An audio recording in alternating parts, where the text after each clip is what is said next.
ప్రతీకారేక్ష ఇవన్నీ ఆత్మహత్య చేసుకుని నమ్రతగా ఉంటే నాకొక్కటి శ్రీహరి గారు ఒక్క బిట్ నేను టీవీలో చూసి ఆనందపడినాను.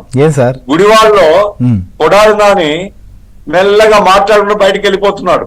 అవును, ఇద్దరు దోస్తులు కలిసి వెళ్తున్నారు. నాకేం వ్యక్తిగతంగా ఆయన మీద కోపం కాదు, అదన్నీ ఆయన భాష ఎప్పుడన్నా విన్నామా? జగన్మోహన్ రెడ్డి పిలిచి చెప్పాల్సిన పని లేదా? ఏమయ్యా ఏం భాష వాడుతున్నావు నువ్వు? నీ వల్ల పార్టీకి అప్రతిష్ట వస్తుంది. ఆ రకమైన భాష నువ్వు విమర్శించు, అభ్యంతరం లేదు. చంద్రబాబు విమర్శించు, విధానాలు విమర్శించు, కానీ ఆ భాష ఏంటండి? అది రాజకీయాలు ఉండాల్సిన భాష. ఇంత అహంకారం, ఇంత మదం, ఇంత పొగరు జగన్మోహన్ రెడ్డి చూసే కదా ఆయనకు. వాళ్ళందరూ లేచిపోతుంటే ఆ ప్రజలు ఎంత గొప్ప అనిపించింది నాకు. వారే కదా సార్, వంశీ, నాని, రోజా, అంబటి వీళ్ళందరికీ కూడా కర్రు కాల్చి వాత పెట్టారనే విధంగా తీర్పు అయితే మాత్రం ఖచ్చితంగా ఇచ్చారని మాత్రం అర్థమవుతోంది. ఎవరైతే నోరు బారేసుకున్నారో ఇష్టానుసారంగా అసలు వ్యక్తిగతమైనటువంటి విమర్శలు, సో విమర్శలు చేయొచ్చు, రాజకీయాల్లో తప్పులేదు. కానీ ఎస్ గఫూర్ గారు, అదే ఇప్పుడు ఇంత అవమానకరంగా రాజకీయాల్లో మాట్లాడడం అనేటువంటిది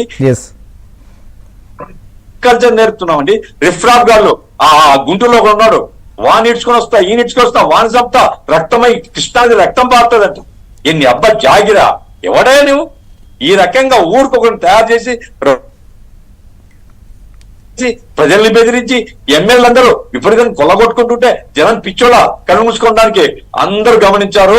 సమయం వచ్చినప్పుడు వీళ్ళ సంగతి తేలుస్తామనుకున్నారు. ఇదేదో చంద్రబాబు నాయుడు కోసమో లేకుంటే ఇంకోరి కోసమో కాదండి.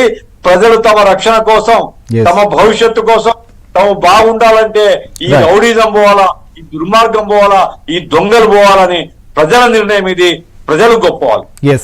విమర్శ గారు, డబుల్ ఇంజన్ సర్కారు రావాలి, అప్పుడే ఆంధ్రప్రదేశ్ అభివృద్ధి చెందుతుందని ఒక నినాదాన్ని కూడా మీరు ఎత్తుకున్నారు.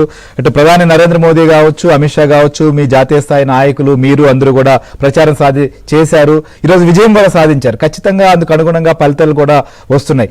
అసెంబ్లీ స్థానాల విషయంలో కావచ్చు, లోక్సభ స్థానాల విషయంలో కూడా భారతీయ జనతా పార్టీ ఒక మంచి నెంబర్ని నమోదు చేసుకోబోతున్నటువంటి నేపథ్యంలో ఏ రకంగా ఉండబోతోంది ఆంధ్రప్రదేశ్